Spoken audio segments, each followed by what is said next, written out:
Baseball season is back, and the Podcast Park has the best local baseball podcast to help get you ready for another season. Check out the Braves Country Podcast, where we dig deep into the soil of life in the Southeast, the people, the music, the food, and of course, Braves baseball. Or try Hardball with Chris Domino, the long-running baseball history series with in-depth conversations from the players and people that shape the game. And K-Mac has the latest Braves updates every week with a Frozen Rope Report. Get these and all of our podcasts at Apple, Spotify, or wherever you get your favorite podcasts. All brought to you in part by Associated Credit Union. Finding the right running shoe isn't easy, and the options can seem endless. Puma comes to the rescue with Nitro, an innovative nitrogen-infused foam technology that offers responsiveness, comfort, and durability in an unimaginably lightweight package. Every mile feels effortless because Nitro foam maximizes energy return and shock absorption. It's what happens when ingenuity meets efficiency. Visit puma.com/running to find the shoe that best fits your running needs. The following program is brought to you by Podcast One Sportsnet. This is an exclusive presentation of Podcast One Sports. That was Trey B. Well, hold on. Let's talk about it in the show. Let's talk about it in the show. All right, hang on. I'll roll the open. What up? This is Robert Horry. You might know me as Big Shot Bob. To Horry for three. Oh, unbelievable. This guy is off the charts. What's going on, Big Shot Bob? Robert Horry from downtown. Now that's making a statement. Yeah. It is, we've made it to episode 23 now. Of the, yeah, do something special for 25 though. We got in the works. Yeah, I didn't think about that. We got to get something good going for number 25. Well, hold on. Weren't you supposed to be coming out to South Carolina or somewhere on this side of the country at some point in time? Hey. Oh, I like it. That's called a big tease in radio world. I like that. No, that would be great to see you for episode 25 if we could pull that together. I mean, Lord knows we got this week. We got a big show this week. There's a lot to get to, but Dale Earnhardt Jr. will actually join us this week. I know that's kind of probably a little outside the conventional norm of what we do on the show, but man, I've always loved Dale Jr. I just think he's a cool guy. He's got stories for days. I think he's gonna be an interesting guest. He'll be fun to talk to. I always like people with an accent, that country accent you have to love. Oh, yeah, Southern guys, come on. He is the reason that I wanted to drink Mountain Dew, and I don't even drink sodas. Yeah, well, I mean, I can't imagine growing up the way he grew up, in the shadow of arguably maybe like the most famous racing name ever. Yeah. Intimidator. Yeah, that's right, man, the Intimidator. Were you ever into NASCAR as a kid? I mean, growing up in Alabama, I don't know, like, how prevalent was it around you? Was it ever something that you watched? Or come on, you know that NASCAR started in the dirty South, man. Yeah, I know that. Even though it's one of those sports that certain people are not allowed in, but I will watch it. I like it, and to me, they have to have nerves of steel, man, to go that fast, man. One of my favorite movies of all time is Talladega Nights, Ricky Bobby, man. Ricky Bobby. That is a brilliant movie. I'm on fire. I'm on fire. You're not on fire, Ricky Bobby. He's running around in underpants. Oh my God, we could do Talladega Nights for an hour on the show. Okay, I know, right? Oh, Will Ferrell's one of the. He is so fun. I love Will Ferrell. Dude, he's so good. He makes everything better. Mm-hmm. Any movie he's in, it's just you got to watch it. But he got a couple of screws. He got a couple of screws loose. That man you is have a trip. to. You know what's great about Will Ferrell though? I remember hearing the story like when he was on SNL in like the 2000s. He wrote like about roughly 25% of Saturday Night Live just by himself. Did he? Because he's got so much crap going on in his head, and he's got all these skits and all these really weird ideas and stuff that it was like Daryl Hammond, who used to play Clinton on that show, told us it was like he would write about a quarter of the show just on his own. He's just funny. Man, I can't imagine. But anyway, random, but we will talk to Dale Earnhardt Jr., who was in Talladega Nights, by the way. Who broke Scottie Pippen? What happened? Have you heard any of this? Do you know what's going on with Scottie or? I've heard some of the stuff, and I started out with the KD thing, and I heard about the field thing, But, for me, I am going to give him a pass for right now because after the loss of a child, you mentally go a lot of places. So we don't know what's going on with him mentally. So I'm going to give him a pass right now. Yeah. I know I shouldn't, but I will because I've lost a child. So I know how your mind can work at times. So I'm going to just sit back and, till he comes out and gives a statement of what's going on with him or whatever not. So I'm not going to judge the man because, right now he might not be in a good place mentally. You know what? I didn't even think about that, but that is an excellent point. Yeah, I thought about that for a second because somebody brought it up to me, and I can see you have guys in the limelight who have lost loved ones. We even said the same thing possibly about Kanye when he lost his mother and saw what Kanye was, and to see where he is kind of now. You just don't know how those things can affect people for an extended period of time. So there is a level of grace that I do give him. However, I will say this because, he's had some backlash with KD, and that was before, all this. Right. Yeah. So that's when he was on the jump. Yeah. Yeah. And I do think this, and, I love Scottie Pippen, one of the greatest players of all time, in his own right, not because of Michael. I do think he's clamoring for some love and affection that other Hall of Famers are getting, and he's just not been able to get it. I think there are some guys just clamor for certain things. They see other things that other guys may be getting, and they see the love, and they see the affection, and they see the homage that's being paid. And sometimes I think he may just be reaching a little bit. That's just the way I look at it. Yeah, I can see that also. But the thing about that is, I really see that because when I sit here and watch the NBA Finals and I watch these commercials of the NBA Finals of all the players and all the great moments, and I never see me. So I look over at my wife and I be like, this is some bullshit, man. I got a lot of fucking moments that they don't fucking show. I get pissed about it. So I know, but I keep it under wraps because I know I'm not going to say anything, which I really want to. And it gets hard when you don't get acknowledged for stuff you feel like you did something, and you did something great. Think about it. Scottie won 6 championships, 3, back, 3 championships in a row. But the problem was he played with MJ. Everybody's going to acknowledge MJ. And that's hard when you're in the shadow of a great guy. That's why we don't talk about Robin. We always talk about Batman. Yeah. Even though Robin was a great fighter in his own right, but we talk about Batman because he is the Dark Knight. And Michael Jordan is Black Jesus, so it's a big difference. He's playing behind that guy, you know what I mean? Yeah. And it's hard, man. It's hard. Well, and I think part of this stemmed too with the racial thing. Let me play the clip. This was from the Dan Patrick Show, and this happened. We're taping this on Tuesday. This happened yesterday on Monday. This was Scottie on Phil's decision to let Tony Kukoc take that final shot in the playoffs that year. Why would Tony, who was a rookie, get the last second shot, and you put me out of bounds? That's what I mean, racial. Like, that was Scottie Pippen's team. But Scottie Phil Pippen was on pace to be an MVP that year, right? Yeah. Okay. Well, why would you put him in a position not to be successful? Why wouldn't you put him in a position to succeed? Michael Jordan is not there. So who's next in line for you? But have you talked to Phil about this? Because by saying a racial move, then you're calling Phil a racist. I don't got a problem with that. Do you think Phil was or is? Oh, yeah. I mean, do you remember Phil Jackson left the Lakers, wrote a book on Kobe Bryant, and then came back and coached him? I mean, who would do that? From our friends at the Dan Patrick Show. My goodness. Yeah. Rob, take this before I say something. A lot to unpack there. It's if you know how you can, when you listen to someone's voice, all I hear is anger behind all those words he was saying there. Mm-hmm. It's a lot of anger, and I'm telling you, I don't know what it is. I would talk to Scott. I can tell you that anger is stemming from probably the loss of his child or what you said earlier, be hard, but it's anger behind that voice. And I played for Phil.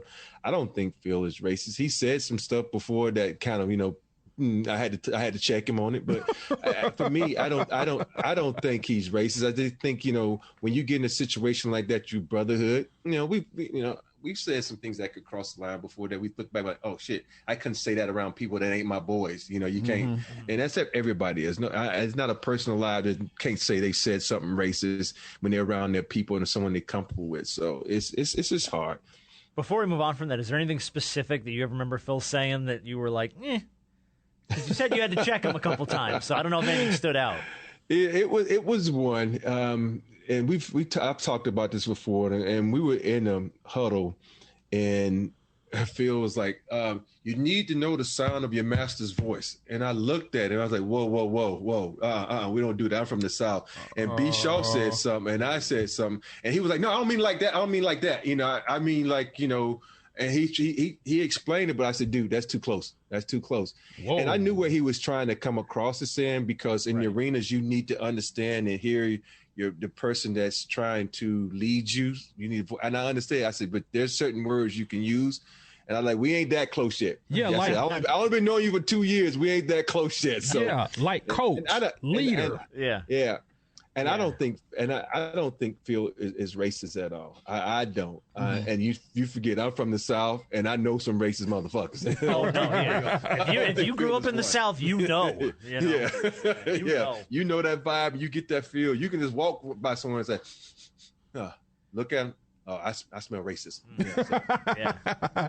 I'll say this, because that's what Scottie's saying. Everything that he said, obviously, it may be rooted in anger, it's rooted in frustration, it's rooted in hurt. It can be rooted in a lot of things. Yeah. But to call, Phil, racist, that was a first. I've heard a lot of things about a lot of people, but I've never heard racism and Phil Jackson in the same sentence. 100%. And two, look, I understand that you were the number 2 guy behind Mike, and when Mike took his absence, you were the number 1 guy. But I'll say this. Those shots, Scottie, you're not a shooter. Those shots that were set up or supposedly set up were for guys who could shoot. Tony Kukoc could shoot the ball. He was one of the, outside of, you, Big Shot, he was one of those big stretch fours that the league hadn't at that time seen. So he could shoot the ball. Right. Yeah. Scottie, it's okay, dude. You are a Hall of Famer. You are one of the greatest players of all time. But you got to keep in mind, Scottie's putting it through the filter of when this was Jordan's team, Jordan got the shot. Now it's Scottie's team, and Scottie's not getting the shot. So I think that there's like a little bit of a level of disrespect in his mind. I mean, he went full third person. If Scottie Pippen is your guy, then Scottie Pippen's got to get the shot. Why not Scottie? He went full third person. Yeah, when he was doing third person, like, who does? Yeah, don't pull the third person. Yeah. So I didn't. He's hurting, man. He's hurting in a lot of ways. I agree. So, like I said, I'm gonna give him half a pass and wait to see if he comes out and apologize, because I don't think Phil is racist. I don't, but and Mike was a stone cold killer. Mike was a stone cold killer on the floor. We've known from North Carolina to the league, Mike has had a history of doing those things. So those players are going to be drawn up for Mike. Call a spade a spade. It just is what it is. It's no slight to Pippen, but that's Michael Jordan. Yeah. Like, Pip, listen, we've all had those moments. Hell, I always felt like I was a greatest clutch shooter of all time. I got taken out of a game one time, wasn't even on the floor. It happens, man, and regardless of rookie, 3rd year, 5th year, 15 year. When someone's shooting the ball good, you get them to rock. And I think Phil, he sees stuff sometimes, and you let a coach see some. You still have to be on the floor, because it's not about you; it's about your teammates. And that was a bad look on Scottie's, Hey, Rob, I know you touched on it just a little bit, but do you, when it comes to, some guys care about the recognition, some guys don't. Just depends on who you are. Do you feel honestly, like overall, that you've gotten the flowers, the recognition, and all the love, I guess, that you feel as though you deserve for what you've done for this game? Me personally? Yeah. I don't. Okay. I truly don't. And I'm not going to voice it, because it to me, that just comes across as being petty. Okay. Because you play this game for the love. You play it because you want to, and you go out there and you sacrifice a lot. And I look back on my career, I'm not saying I'm a Scottie Pippen or a Kobe or a Shaq, but I do deserve some of the recognition for the hard work and sacrifice that I put into this game, and for some of the big moments that I've done and in this game. If you look at through the playoff history book, I got a lot of records, and I don't get recognized for that. And, for me, a part of me cares and part of me doesn't care, because that's just how it is. You can't give everybody the glory, but I do think that Robert Horry deserves some of the glory sometime. See? Oh, shit. You went third person. That's it. It's all downhill from here. Third person. No, but it's on a serious note. But, man, I do, on the real, though, when I watched the NBA Finals in this time of the year, because this was my time of the year. Yeah. I just felt like when the playoffs rolled around, it was Robert Horry's time. And when I don't see my image of some of the great moments that I did, think about this. If you go back to the shot against Sacramento, you go back to the shot against Portland, and you go about what I did in 2005 in that series, and I don't get recognized for anything. If you do get recognized for something, they talk about the hip check on Steve Nash. I'm like, wow, really? That was like, or the towel. I had great moments in the NBA playoffs, and I feel slighted sometimes, but I don't care. I don't care because there are a lot of great moments in the history of the NBA basketball, and we can't cover them all. But on a personal note, your ego steps in, and you want to one day look up like, there I am right there, there I am. But until that moment, I had to sit back and hold it in.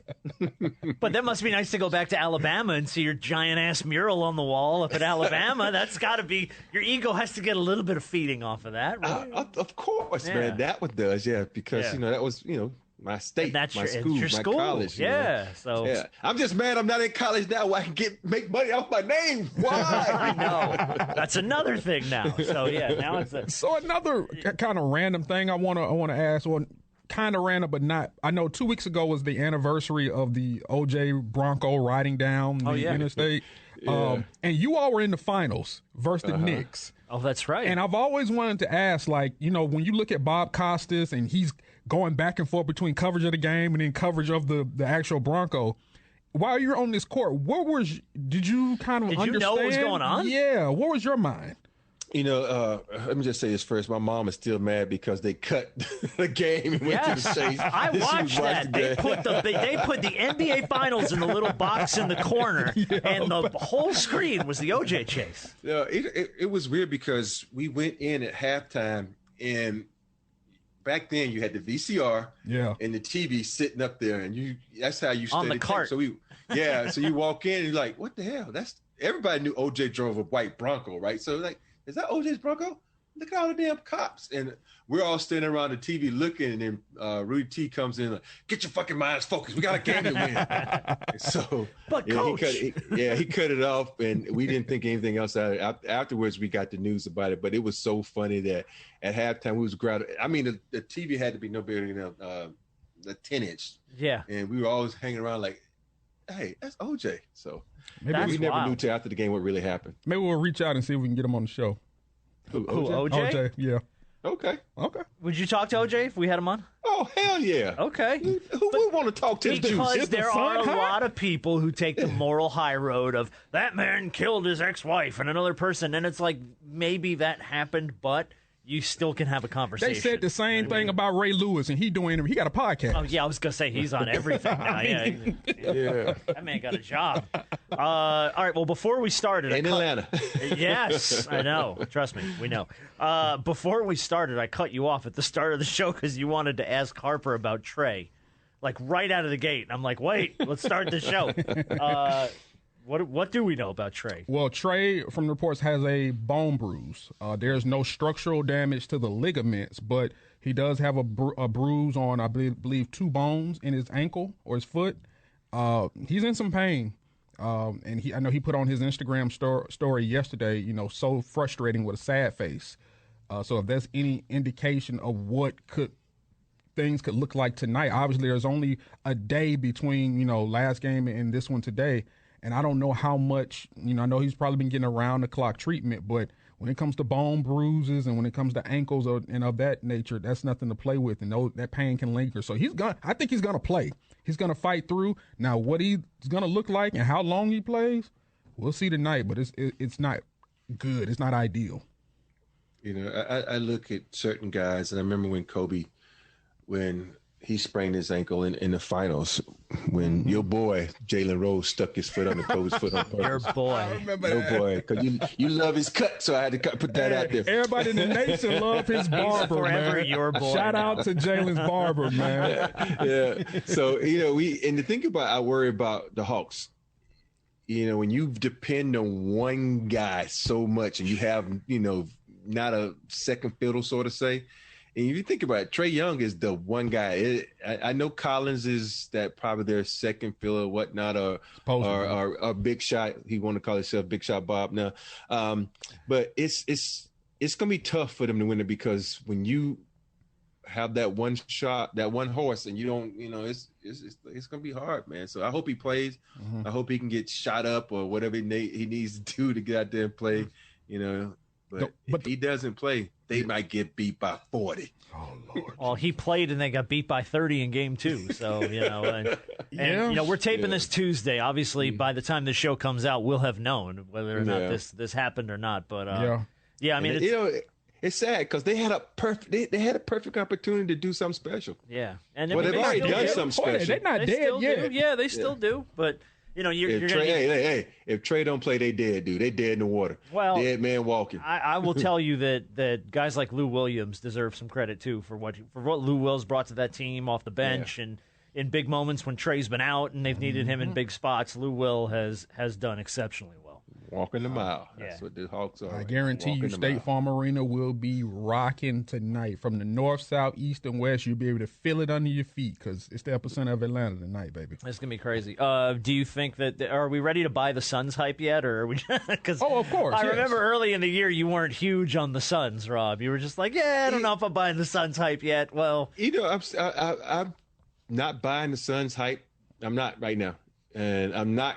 Anyway, it's just like I don't buy the Toronto championship a couple years ago. Yeah, I don't buy anything. When you go and you win a championship and the teams in your path are riddled with injury, so I'm not buying it. Okay, I'm happy that you got to take advantage of your opportunities. I'm not saying that, but I'm not buying it like there's a great team. No, I'm like their path was riddled with injuries. Think about it. First round, no AD. Second round, no Kawhi.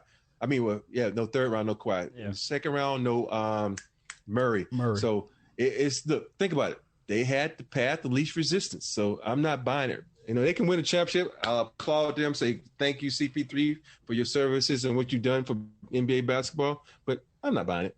The funny thing about this, even though I do see where you're coming from, and I do slightly agree. Obviously, like you said, this season is all about war of attrition. The team that could be the healthiest is going to be the team that's going to be there at the end. But that sounds so much like the bubble people who hated the Lakers championship. Oh, that's not a real title. It was down in the bubble, and I'm sitting there looking at people like that's probably the hardest title that the Lakers probably had to win because of the circumstance. So although I do slightly agree with you because a lot of key guys have been hurt, that's part of the game. Is there part of the game? So that win, is there an asterisk? No, hell no. Okay. Okay. There should never be an asterisk in any championship. I know back in '99 it was like a half a season. Everybody else played a half a season too. Everyone played in the bubble. Everybody else played in the bubble too. So it's no asterisk because that's what it's about.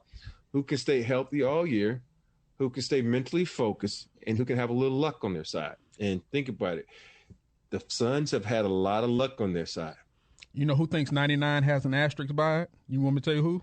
Phil Jackson. No, your boy Shaquille O'Neal. Oh, yeah. Oh. Well, he also thinks 2020 had an asterisk next to it, too. So He always says Tim Duncan. No, that Tim Duncan, that 99 got an asterisk by it because it was a lockout year and blah, blah, this and blah, blah, blah. I'm like, Shaq. So if you would have won the title. Any year he didn't win had an asterisk next to it. So, except for 95, he just got his ass whooped. That's all. That is the truth. Listen, that is the truth. There's a good He probably said Nick Anderson asterisk. Make a free throw hashtag. Look, big fella may be joining us next week, so let's not let's save the barbs for next week when big fella's on the show, hopefully with us. But all right, so I look up for this show all sorts of stuff on the interwebs. I mean, all sorts of stuff. And the minute I close any tab, whatever I've been searching for, it's on my Instagram and it's on my Facebook and it's on my Twitter, and all of a sudden it follows you around everywhere. And we talked about this last week on the show. It's because they grab your little IP address, man, and they use it and they kind of try to market to you. So if you're not using a VPN, a virtual private network, you're kind of doing it wrong on the internet, especially if you're sick of this type of thing. So reach out to our friends at NordVPN, NORD VPN. Because if you're on the web all day like me, you need a reliable, fast VPN service, and that's what Nord gives you. Yeah, Nord works on your computer and also works on your phone. And you can use it on 6 devices because, in this day and age, we have a bunch of devices, including tablets, your smart TV. Phones and TVs and, you name it. So it's smart and it's lightning fast. Confirmed to be the fastest VPN on the market. So that's the most important thing. And it keeps you safe online. So it's no-brainer. It's a no-brainer, man. And even I can do it. And that's saying a lot. But speaking of no-brainer, you could try it for free for 30 days. So, give it a shot. See if you like it. See if it works for you. See if it cuts down on some of that stuff that you're dealing with online. 30-day money-back guarantee. You're not returning anything, so you don't have any inconvenience. You just give it a shot for 30 days. And if you don't like it, you can cancel it, but I think you will just roll with it because it's having it on my phone alone is worth it. NordVPN, they are great. We really love using them. You can auto-connect. You can set up all kinds of stuff. And, of course, because they're friends of the show, Rob's got the hookup. Yeah, the hookup is just go to nordvpn.com/Ori. That's NORDVPN.com/Ori. And we'll hook you up with a huge discount on a 2-year plan. That's 2 years and a bonus gift because we like giving. Nice. Just use the coupon code HORRY. That's Ori at checkout. NordVPN.com/Ori. But do it quick. This offer is up soon. Trust me. Do it now. All right, listen, we do have some other stuff to get to. We're going to get to in a minute here. There's some new NBA head coaches I want to get your take on. There's a few other things going on. Jayson Tatum took a $33 million pay hit. Which is just insane. I'll explain that to you just in a minute, too. But I heard that one. I do want to get to Dale Earnhardt Jr., who's joining us here. I don't know how much of an intro we have to give this gentleman that's joining us today, but Rob, welcome Dale Earnhardt Jr. to the show. I know, right? The legend. One of the GOATs. One of the GOATs. For real. How are you, I appreciate it. I'm doing great, man. I'm doing great. We're having a great summer. We just came from Nashville Super Speedway, where we raced this past weekend, and it was an incredible race. Great energy, big crowd. Fans are back at the track, so right now everybody's smiling. Yeah. Yeah. First of all, let's tell these guys they must didn't get the memo, man. They didn't wear their blue. What's up with that? Oh, man? no. Yeah, no. Y'all didn't get the memo? I went Superman. I thought we were having Shaquille on today. I got all sideways. Yeah, I'm sorry about the Dale. The Atlanta Hawks are in the Eastern Conference Final, so I got to kind of represent all day today. That's all right. A funny story before we start, Dale. I'm from Alabama, so my first experience was at Talladega. Really? In 1990. And you know who won it in 1990? I think my dad won that race. Your dad won it. So that's my first time going to a NASCAR event, and I was at Talladega. And ever since then, I've been a fan. And it's hard when you have to follow in your father's footsteps. And I'm saying that because I have a son that's playing basketball right now, and everybody's always talking about do you want to be like your dad? And I tell them all the time, no, dog, you don't want to be like me. You want to be better than me. That's right. How was it growing up, having to have that shadow lingering over you as your father, who all know was one of the greatest of all times? Yeah, he was good, man. He won a lot of races, and he had 7 championships. And I just knew that I hate to say never, but I just knew like the idea of me getting to that level was going to be like impossible. Mm-hmm. And so, I tried to just be myself, and I would do a lot of interviews, and I would go overboard trying to show people that I'm different than him, mm-hmm. and I'm not like him. I'm going to make different choices than he's going to make on the track, off the track. And so, he was he had this intimidator profile, and he drove a black car, dressed in black. He was scary. You didn't want him behind you. He was going to hit you, and that was his thing, right? And so my thing was, I was the good guy. He was kind of the bad guy, and I was going to be the good guy, and I was going to be approachable, easygoing, likable guy you want to have a beer with, person, your next door neighbor, felt like you could relate to. and I was going to be an open book. You know, when we did interviews, I was going to be honest and upfront. And I think that I'm glad I did that because it slowed down all those comparisons. People got it, right? You know, people started to say, oh, yeah, I'm wasting my time, you know, trying to say, you know, you need to be like your dad because you're obviously going on another route. So that helped a lot, is being honest and open and out there and letting people see who you were.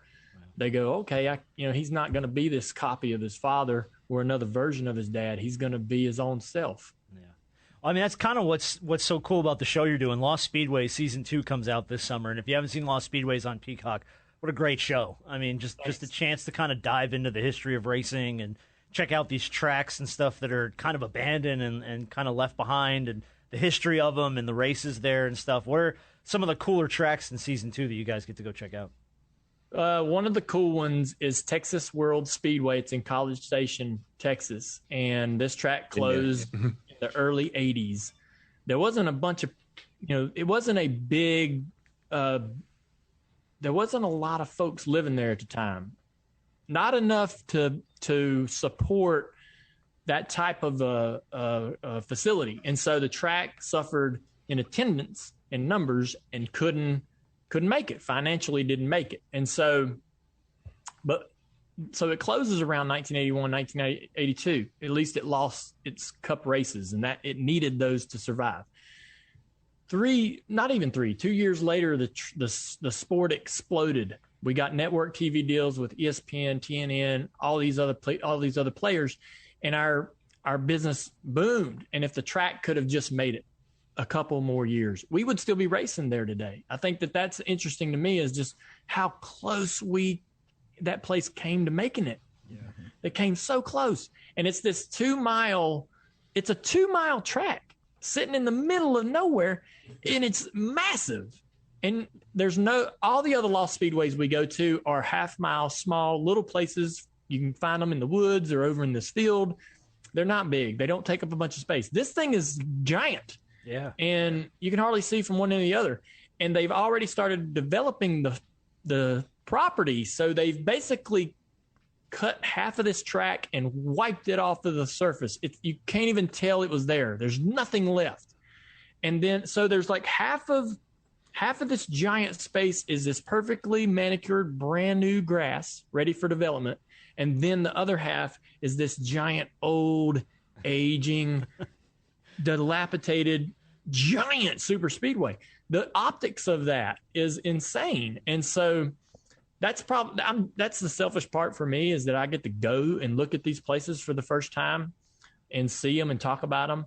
And I thought, this is either going to be really cool for people, they're going to like it, or they're going to think it's stupid.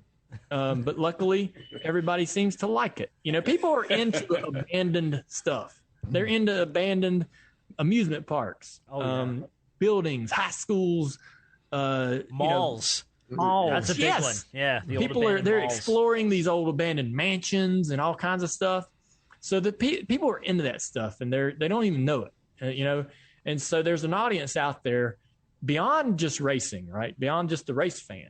I think will find this interesting. Hey, Dale, when we start talking about sports and the difficulties of, each sport, people name, so what are some of the toughest things to do in sports? They say, well, play quarterback, hit a 95-mile-an-hour fastball. But one thing that people rarely bring up is being able to drive a race car at the speeds that you do and being able to intertwine. Just talk about, for some people who may not have seen or been to a lot of races like myself, I've watched a few on TV but never really been to one. Just talk about the difficulty of driving a car that fast with a bunch of you all on the track and trying to maneuver and get ahead and get your placement. Well, first off, Brandon, we got to get you to a race. We've been screaming that. We've been telling them. Yeah. Please, just go to one race. And if you never come back again, that's fine, but you got to see it. You got to check that box, man. Right. Yeah. So, and Dega's a great one. Anyways. We got Atlanta Motor Speedway right here, too. Yeah. That's another one. Stay tuned. Hey, I want to just go with you, Dale, because you already said let's just drink a beer. I just want to have that moment. Let's do that. That's the box you're trying to check. Yeah, okay. Yeah. To answer that question, I think that it's about 100 on a good day, about 120 degrees. The worst days, 150 degrees. The last couple of races have been really hot, Texas and Nashville. And so the temps inside the cars are about 135 to 150 degrees. And it's 3.5 hours in there. Just, you're sitting still. It's not like you can feel the wind come. They don't want wind coming in the car. They make these cars to where there's no wind coming inside. And so it's just this hot, stagnant air, nothing moving around. You almost feel like you're a Chick-fil-A biscuit sitting there cooking under the light. It's misery, man. It's misery. I'll tell you that when we're watching, when we're at a race and fans will ask, you miss it, you want to be out there? I'm like, no, because it's miserable. Look how hot it is. It's miserable. These guys are going to be miserable in about 5 minutes. So that's probably the part that I don't miss. But so the heat's massive. You lose about 8 pounds of water weight every race. So, you get in the car, you weigh before and you weigh after the race. It's going to be 6 to 8 pounds. And so that's tough on your body, I think, going through a transition like that and putting all that back in, putting the right things back in your body during the week so that you're good to go for the next race. The mental focus that you need to sustain for the entire race is a bit tough. So I'm sure you guys experience this as well. Everybody's great right out of the gate. Everybody's fresh. Everybody's sharp. Everybody's mentally tough. It's the great ones and the good ones that still have that in the fourth quarter. It's the great drivers that are just as sharp in those last 50 miles. Because a lot of guys, they get hot, they get tired, their decision making slows down, they start getting careless. They're not up on the chip. They're not pushing as hard. They don't have the energy, not just physically but mentally. It's tough. Plus, you're doing all this and you got 40 other guys out there, or 39 other guys out there, and they're all jerks.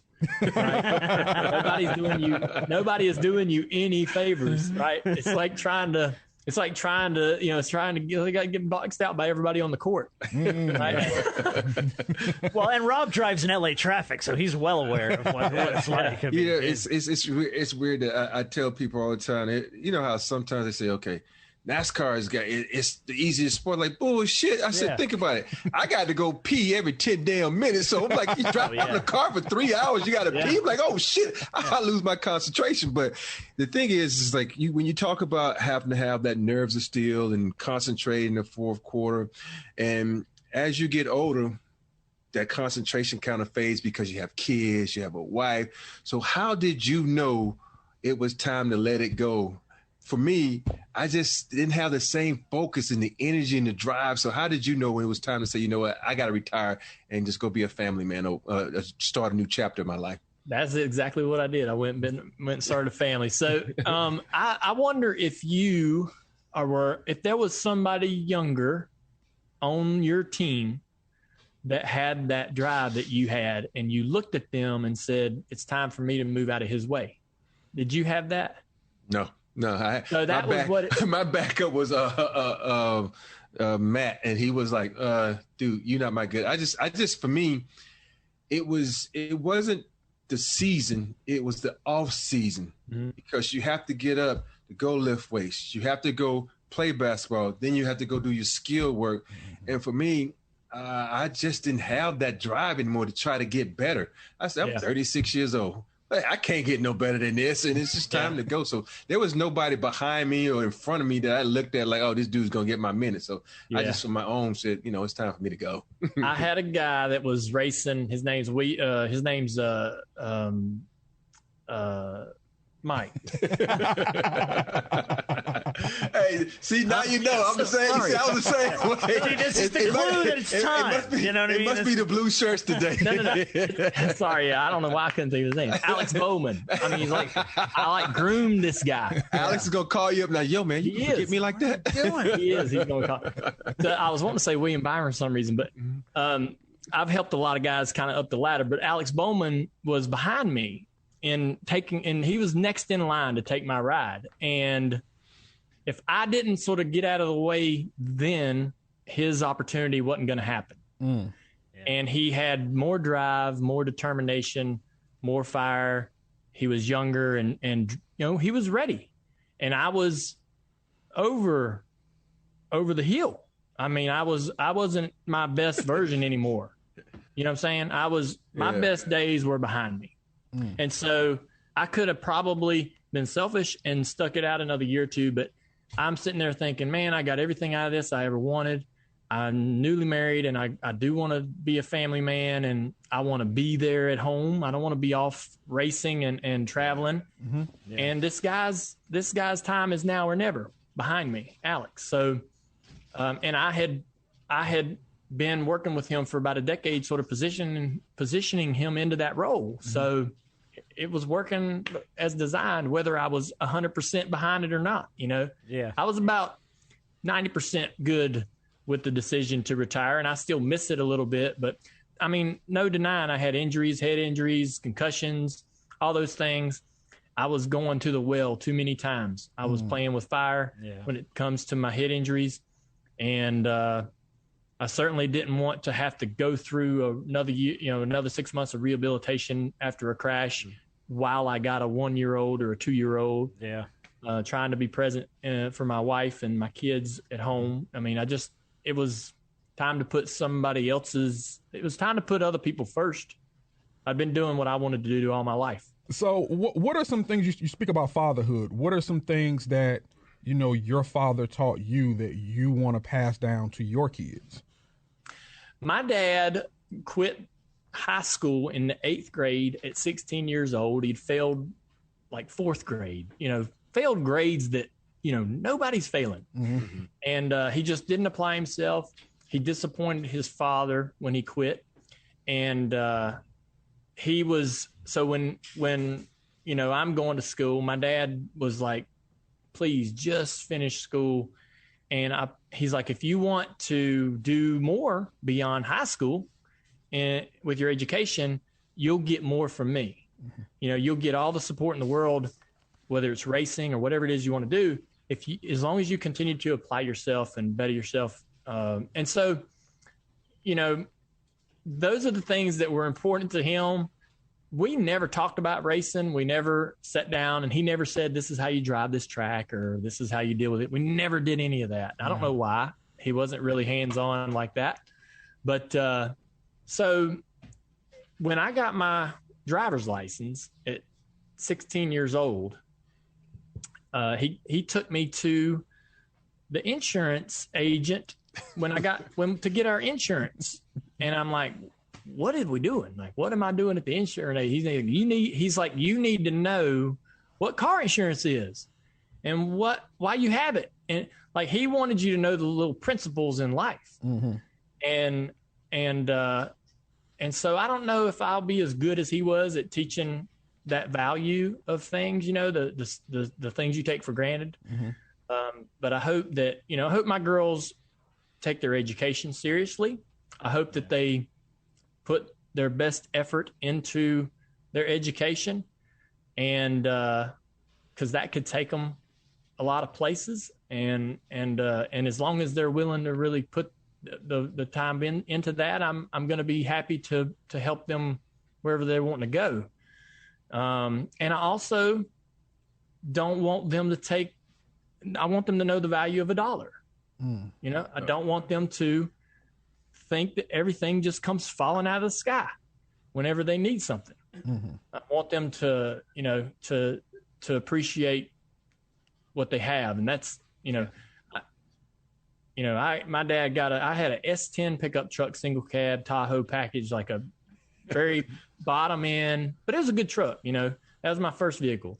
And you probably still have it too, don't you? I still got it. I knew that. Yep. And when I graduated high school, I got a 2-tone brown full-size truck with no carpet.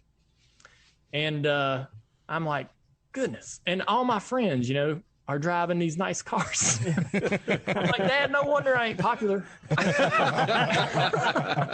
Yeah. All right. Well, listen, Dale, we could talk to you for an hour. I swear to God we could. They're telling me we got to wrap up, but I want to just mention again, Lost Speedways on Peacock. Season 2 drops on Thursday.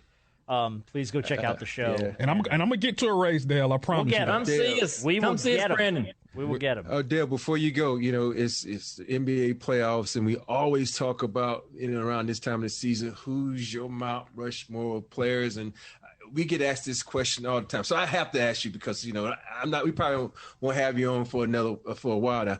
Who is your Mount Rushmore of NASCAR? But here's the thing. You can't include yourself or your dad because we know you NASCAR. Two are great. So, okay. Yeah. Who's your Mount Rushmore of NASCAR? I just want to say Jordan's the greatest of all time. Okay. Well, you'll earn points. Okay. Anyways, I think that Cale Yarborough is he's always one of my favorites. Short but tough, mean. Richard Petty. I mean, guys. Sure. 200 wins, 7 championships, fan favorite, never turned down an autograph, set the standard in and out of the car for all drivers. I don't know. I think David Pearson's another one, and Jimmy Johnson. Jimmy Johnson was a 7-time champion, one of the easiest guys to talk to, one of the funnest guys to be around. Mm-hmm. He never got credit for just how good a guy he was. Mm-hmm. I think he won too much. People didn't like that. Yeah. You know what I mean? And the fans never got to know him as well as I did, and I wish they had, because they would have probably celebrated him more when he was winning. They're gonna down the road, they're gonna realize what he meant to the sport, and he'll get all that credit and celebration down the road. But I wish he would have been able to enjoy that while he was winning, hear the fans in the stands just chanting his name, and he was, because he was the best of the best. So he's a good guy. He's up there. All right, Dale. Listen, we'll let you run. Congratulations on the show, Lost Speedway Season 2 on Peacock. Please check it out, and thank you for your time. We very much appreciate it. Thank you so very much, and if I ever run across, I want that beer, man. That's all I got to say. Let's drink I gotta have that beer. Hey. Absolutely. You got that beer. All right, Dale. Brandon, come see us. Yeah. Thanks for having me on, guys. Anytime, man. All right, thanks. now. All right, look, you know what I value in most things that we do in life? Discretion. Like, I'm a big, I don't need my business out in the world. I don't need people nosy-ass neighbors getting into my stuff. I'm very big on Close discretion. the blinds. Yes. So that's why we love our friends at Roman. Because, look, nobody's perfect. Even the best shooters in the world miss from the outside from time to time to try and pull this back to basketball. There's no judgment here. It's perfectly okay. If you need a little help in the bedroom, you just go to getroman.com/Ori, and they will take care of you. Yeah, with Roman, you can get a free online evaluation and ongoing care for ED. All from comfort in the privacy of your own home. That's the most important. You close those blinds, you do it at home. Right. How's that for discretion? A U.S. licensed healthcare professional, or like to say pro, will work with you to find the best treatment plan. That plan is the most important thing. The medication is appropriate. It ships to you free within 2 days shipping, something like that. The whole process is straightforward and discreet. And that's what we're talking about, man. Roman's the real deal. You've probably heard of them before. They've been out there. Giving them a try is very easy. You just go to getroman.com/Ori and complete an online visit. They will take care of your ED without you ever having to leave your house. That's the way we like to do it. You just complete your online visit today and connect with a doctor, and Roman will hook you up. Yeah, Roman got that hookup. Go to getroman.com/Ori now to get $15. Yeah, I said it. $15 off your first month. Look, that's a straightforward way to take care of your ED. Hey, discreet, take care, perfect. Getroman.com/Ori. Get started now to save $15 on your first month of treatment. All right, well, look, since you hadn't heard of the Jayson Tatum $33 million snub, we'll get to that one first out of the gate. Thank you again, by the way, to Dale Jr. That was yes. Cool. What a cool dude, man. Nice guy. Yeah. Good dude. I like the fact that we had to get his Mount Rushmore of drivers. yeah. There's one name that he didn't have. I was going to say the same thing. Who are you thinking? Jeff Gordon. Oh, Jeff I was Gordon. saying Jeff Gordon, too. He left out Jeff Gordon. And I'm like, okay, it might be a little rivalry going there. None of those drivers liked Jeff Gordon. For all those years he was winning, man. It seemed like none of those guys really liked him. Hey, it's something about that number 24. Jeff Gordon. He was a California King Griffey Jr., kid. Kobe Bryant. Yeah, I don't know. That 2-4, hey, 24/7. So anyway, Jayson Tatum didn't make the All-NBA team. Okay. I guess all NBA is voted on by the writers and the media and stuff like that. It's one of those media things. But He had an incentive in his contract that would have earned him an additional $33 million if he would have made the All-NBA team, which I find ridiculous. Why is the All-NBA team a $33 million incentive in your contract? I don't know what it is, but his agent was smart. You know, right now I would call up Jimmy Butler. I love Jimmy Butler. He's my boy, but I just think the season that the Miami Heat had compared to the season Boston, Tatum should have been in the Jimmy Butler spot because that dude put up some work this year. You know, Jimmy Butler is great, and I love Jimmy. I know if he hit this, he's going to be pissed at me, never going to talk to me again. But I just feel like Tatum should have been in that spot. And, man, I'll be like, yo, Jimmy, man, I give you $13 million if you decline that spot, man. I got 20 more coming. Put me in that spot, man. I'm with you, man. That's a lot of money. 33. And he even said his quote was, I know I should have made it. I guess, with the season I had. I mean, $33 million's a lot of money. Obviously, I'm not bad about the money, but I think I was frustrated because it was kind of – you're allowed to say that you're frustrated by losing $33 million. Wait a minute. Hey. Hold on, Tatum. I'm going to say this. You may not be mad, but I'm going to go ahead and say what you can't say. I'm pissed off for you about this money. I want all writers, whoever voted, I'm going to line you up. I'm going to go upside your head 33 million ways because ain't no way in the world. 33 million? Oh, we going to fight, and we going to fight. We going to fight any and everywhere. I'm going to knock you out for 33 million? 33 million. That's some bullshit. I mean, on the All-NBA team, though, it's not a finals appearance or a conference finals appearance, or it's on an All-NBA. You better call the law. First team, team, better call the law. Team, third team, that's any team. Yeah, I mean, God, 33 mil. That's ridiculous. I always laugh at all the type of bonuses guys have in their contracts like that. So that's weird. Good. That's good moves on their agent's part. I had a bonus in my contract. I was going to ask what incentives did you have? Did you have I just had one that if I win a championship, I get $1 million bonus. And so when I was with the Lakers, I put that in my contract. But when I went to the Spurs and tried to put in my contract, Pop was like, you out your damn mind. I ain't doing that shit. That's all we've been doing these recent years is winning championships. I'm not paying you $1 million to do what we're already doing. Hey, if you want me, it's going to cost you $1 million if you win a championship. So okay, 33. Yeah, not 3. 33. 33. Jason Kidd, the new head coach of the Dallas Mavericks. Any thoughts on? I know we talked about Jason before. Yeah, getting now a third shot, I guess, at the big seat. Is this a fourth shot? Is it his fourth? So let's see. He was Milwaukee, the Nets, right? Yeah. Jason Kidd. Third? I think this is his third. Is this his third? I think so. Okay, 3 strikes and you're out, right? Yeah, I'm checking Google for that, but yeah. I'm fine with it if this is third because I'm a 3 strikes and you're out type of guy. And he's going to a good organization. Yeah, he was only an assistant with the Lakers. Yeah, it's going to be good for Luka, because Luka is a good passer, but he's not the type of passer Jason Kidd was. I think Jason Kidd could probably, put his mark on him and have him be a greater passer and get more people involved because Luka is one of those guys that's a phenomenal athlete. But he's also one of those guys, you walk into a gym, he's sitting there, you look around like, I ain't getting him. You always look at the body types, and we discriminate by body types. And you I ain't getting him, but Luka, that dude can ball. He's Woody Harrelson, and white men can't jump.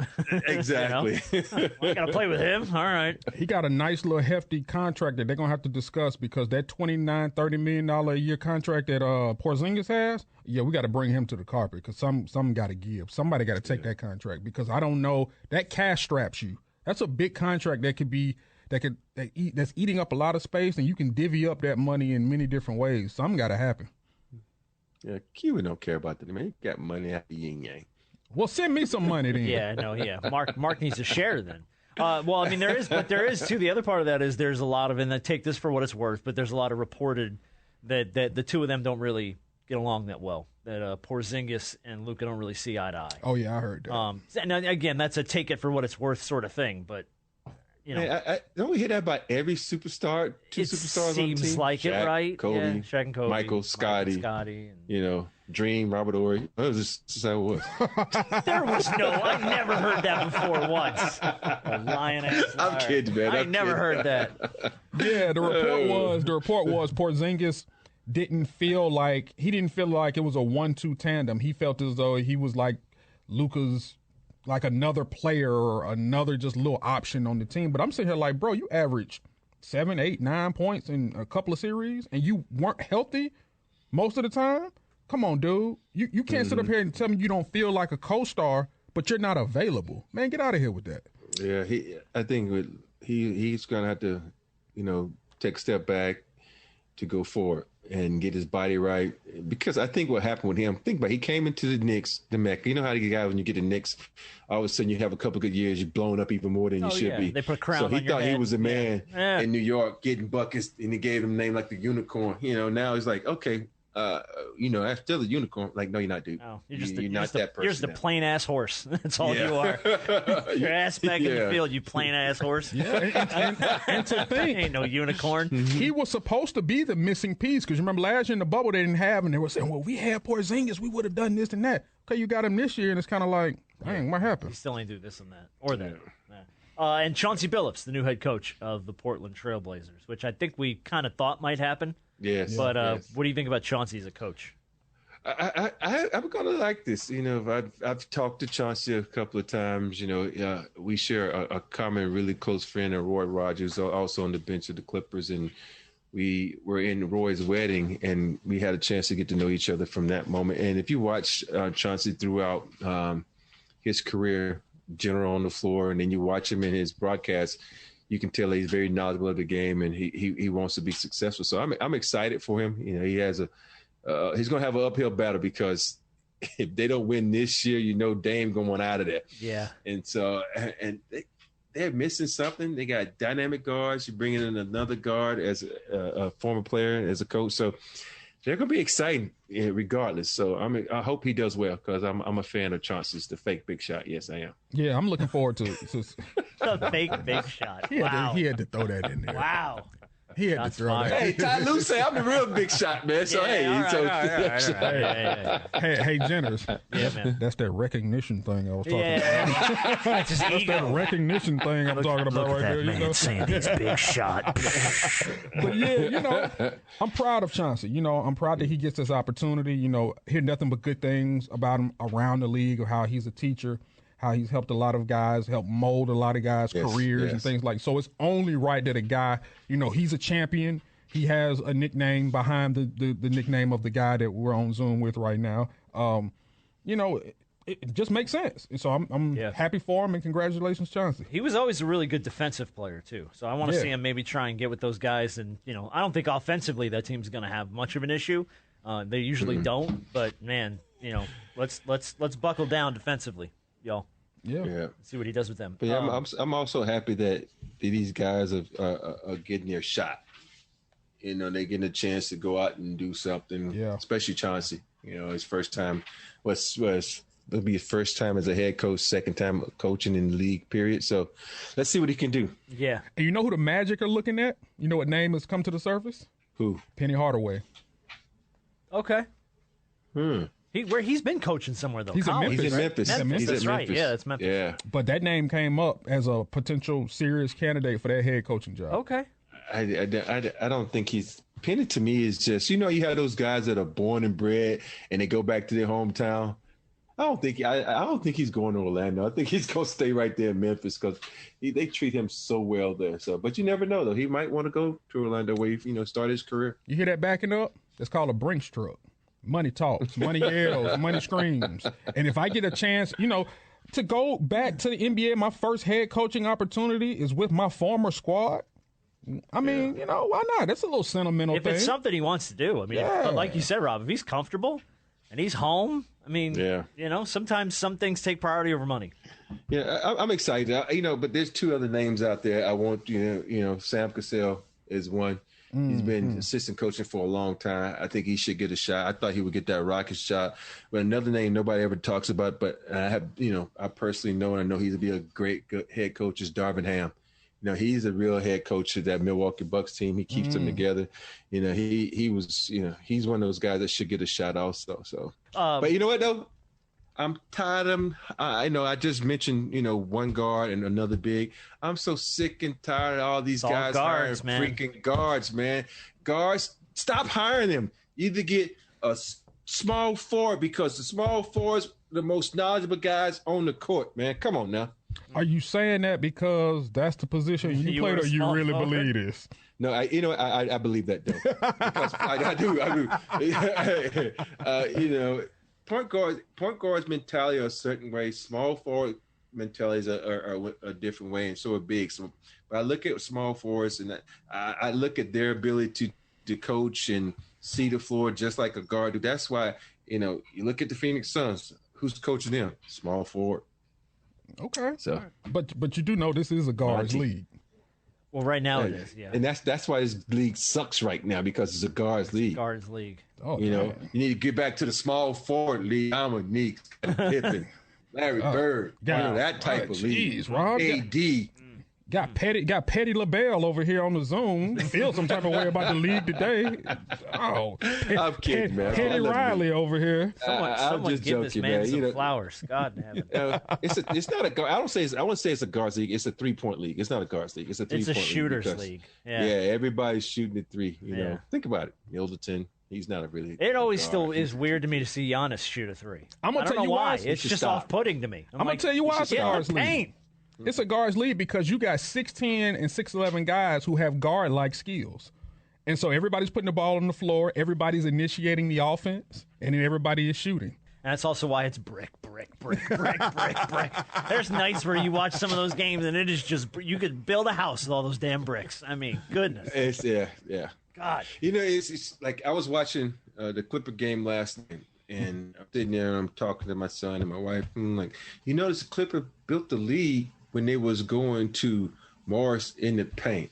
They was going to Boogie in the paint. All of a sudden, the guard's like, oh, let me shoot. Yeah. The league went right down to 2. I'm like, what are you doing? Do you see the form? I started getting on the horns. Yo, Ty Lue, forget those damn guards. Get back in the paint, scoring in the paint, man. That's what the game is. You call Ty Lue every week. He's going to block your number, man. Shit. Hey, he got a slot open now. I have to call him. I can just tap him. Come on. Yeah. You wouldn't dare take a coaching position with the Los Angeles Clippers now, would you? If they called, Oh. Beep, you hear that? Because that's the Brinks truck backing up. Yep. Well, I guess I set myself up for that one. Yeah. Money talks and screams and hollers, right? Doesn't it? Damn. Hey, Ty Lue won a championship as a Laker, so It's the truth. It's the truth. Lord have mercy. He's going to be coming on this Zoom with a Clippers hoodie pullover on. We're going to be wondering if he took a position. Hey, let's be honest, though. Don't lie now. That black gear, that L.A. black gear, that shit nice, man. Come on now. I hate to say it, but it's nice. Their gear is nice. The black uniform. I know nothing of what you speak. Yeah, I'm like, you are selling to the wrong man. I don't know what you're trying to do here. And when they broke out the gray uniforms the other day, I'm like, oh, shit, those are kind of nice. I kind of like those. I tell you what is nice, though. You are talking yourself into this job, aren't you? I tell you what is nice, though. Those, the black, purple, and gold jerseys, the team that the Lakers wear, the real team LA, those are nice. The Mamba jerseys? Yeah, I like them. Those have history, have meaning behind it. Mm-hmm. The other ones are just, you can scoop up dog poop with it. The other ones are just sharing space. That's all they're doing. They're just sharing space in a closet.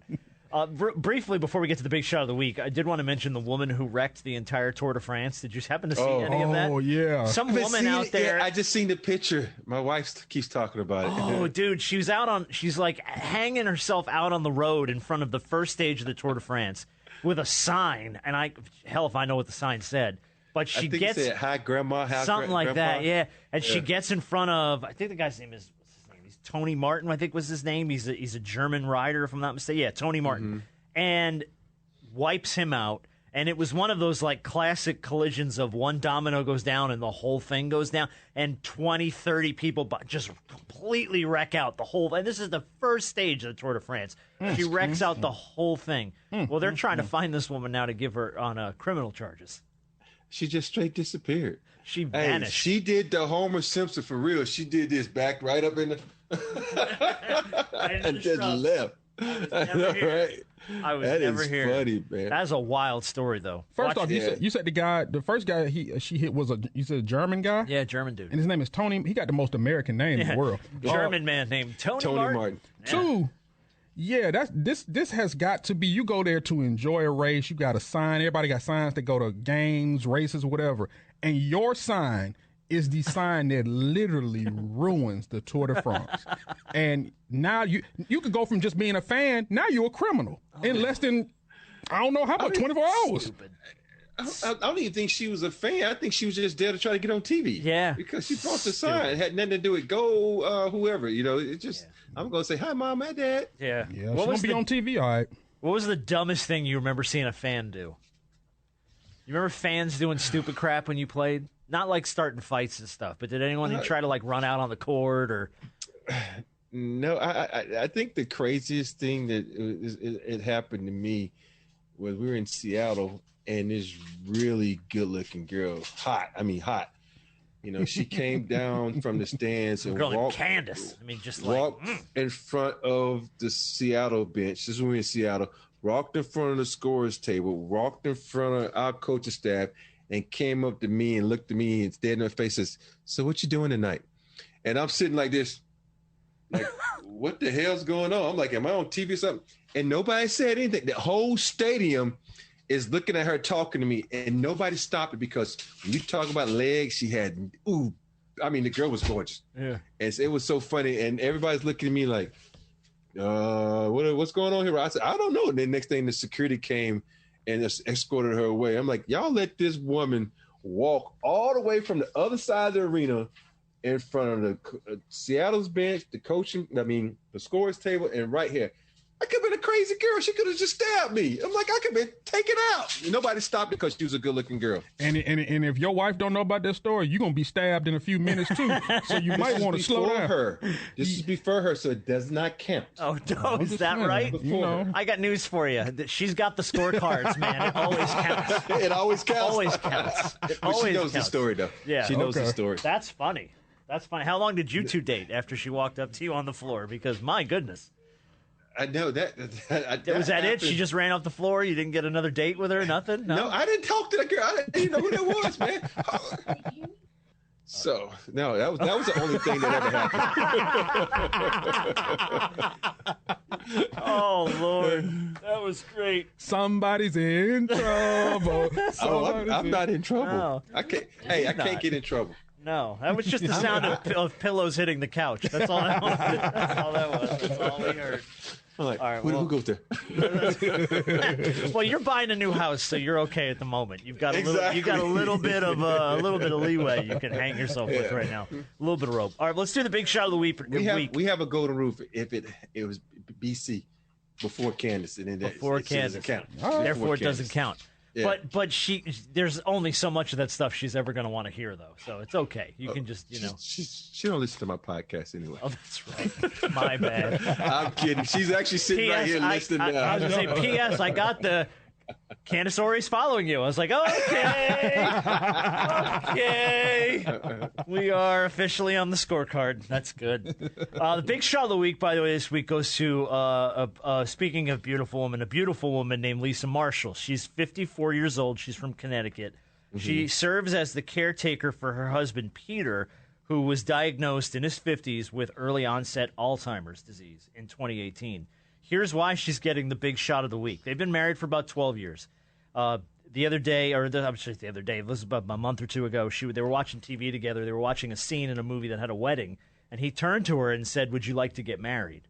Not realizing that this is his wife sitting next to him. So what does she do? She remarries her husband. Just to make him happy and remind him of all the great times they've had and all that. So, in what could have been a situation with Alzheimer's, which is a terrible, terrible disease, in where she could have just tried to explain this away to him, she went through with it. They renewed their vows. They remarried, if you will, and he got to kind of experience his wedding day with this woman that he loves all over again. So that's dope. So just God bless this woman, because that's a beautiful thing to do for somebody who's struggling. I wonder if did they do it in the same place?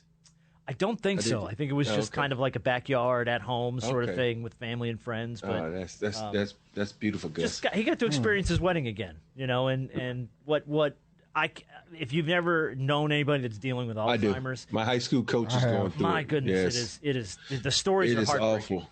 Yeah, because it's weird though, because they remember the things. Some of them, not all of them. Some I know for him, he remembers me and how the love he has for certain like me and a couple other players. My brother, guy on his team, he called the best player to play for him named Johnny, and so he talks about that all the time.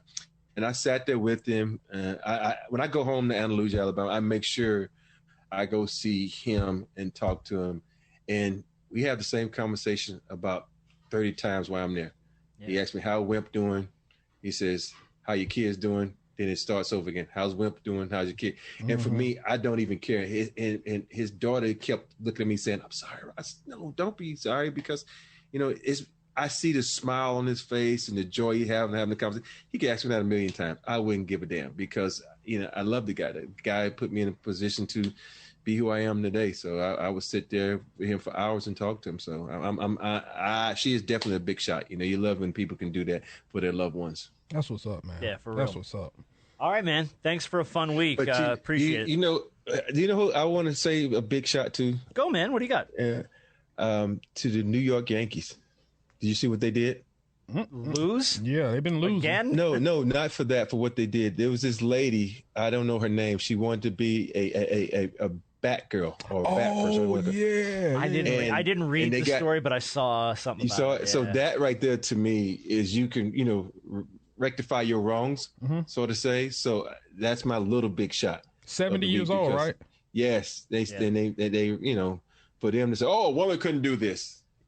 Equality, man. That's what it's all about. Well, I'll give you, if you're going to go to the world of baseball, I'll give you another mini big shot. Joey Votto from the Cincinnati Reds had something happen. I think it was his last week, where he had a young girl, I think she was 7 years old, her name was Abigail, come to the game to see her favorite player, Joey Votto. Well, Joey gets bounced in the first inning for something. I'm arguing balls and strikes, something like that. So her mom had posted a picture of the little girl online, and she was sad because she didn't even get to see him play. They invite her back to the next game, sit her in the front row. Joey goes and spends time with her, signs stuff for her, gives her a shirt. I mean, they rolled out the red carpet for this girl. So just little things like that, man, that I think players can do that go just so far, so far. And when we talk about the power of social media in a positive way, that's one of those positive things that social media. It's so many stories like that where people use that to get in contact with athletes and whoever it is, and something like that. You're making a little girl's day. So that is another little big shot. All right, your turn, Brandon. Who's your little big shot? Oh, no, you all have had enough stories for all of us. I don't have a big shot this week. Maybe I'll have one next week, because there's always something in the midst of all the bad. There's always something good going on. This week's little big shot goes out to Canasori for being a good sport.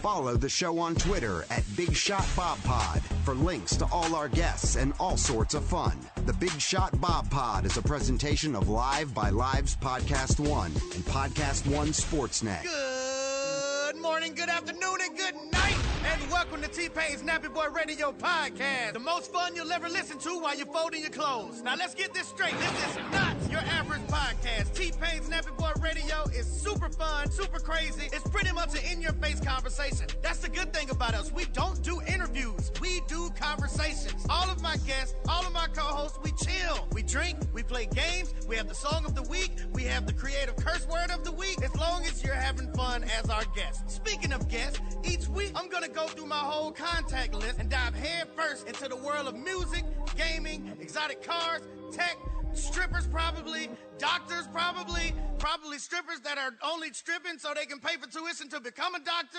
You never know. My wife is a certified bartender. She'll make you a drink while you're here. We'll get you drunk and make you play VR after. It's a lot going on. But that's what it's all about over here at T-Pain's Nappy Boy Radio Podcast. See you soon, baby!